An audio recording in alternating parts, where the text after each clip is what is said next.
But for those of you who love Mercedes and are really anarchy about them, you know, these cars are absolutely stunning. This 560 SL that's in gray that's backing up, this car is really nicely done. My favorite part about this car right here is the headlight treatment. Instead of having the actual clear headlights in the front, which usually you have two headlights and then you have this clear look in the front, he actually blacked that out, and I think that looks awesome. I love the blacked out grille. I love the whole blacked out treatment. It's really sporty. This Mercedes right here that's leaving, wow. And then you got obviously a race car for the street sitting right here. And this couple who owns this C63, this car is absolutely stunning. I mean, obviously it needs a good wash, just like most of these cars that came through a rainstorm practically this morning. But I mean, this right here is a time capsule. And when you got a car that does 0 to 60 in 4.3 seconds, sounds like a Messerschmitt plane when it accelerates, that's pretty awesome. But the SLs are in attendance here today. I mean, plenty of them. And all he has to do is make one more turn and he should be out of there quite easily. And that's the thing about the car community. We're all here to guide you out without damaging your baby. So this one right here, I love this car. Beautiful pontoon fenders. You know, these cars, you know, they're just built like tanks. And I mean, look at the interior, real wood.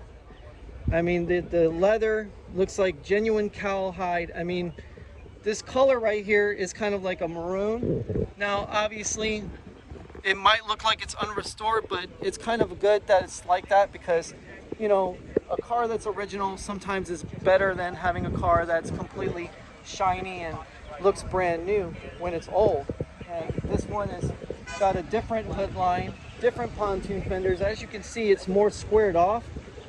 And again, just these broad, luxurious style seats, automatic transmission. The dash is pretty similar to the other model back there, and the rear tail lights are slightly different. These are started to go into the mid 70s to mid 80s with the actual lines, because as you can see with this one that's more modern, you still have that same theme going with them. So I mean, Mercedes-Benz really knew how to build their cars and how to take the design language and transfer it to all their cars, including the SLs. Now, right over here, there's a Citroen DSV.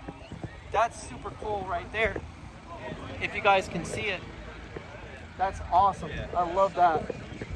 But here we have the AMG models, the more modern ones. This is basically that one over there, the black one we just saw. This is the, you know, earlier model.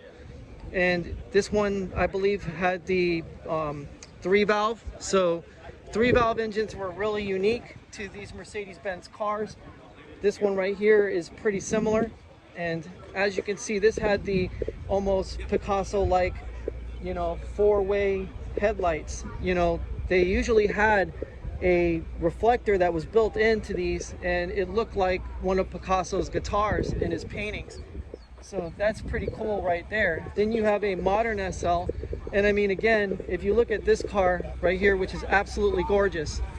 I mean, just look at the interior. It's probably got air scarf on it. But if you look at this one and you look at that one, you can actually see how they transition and how they evolve in the interior. It's really not that much different if you really think about it.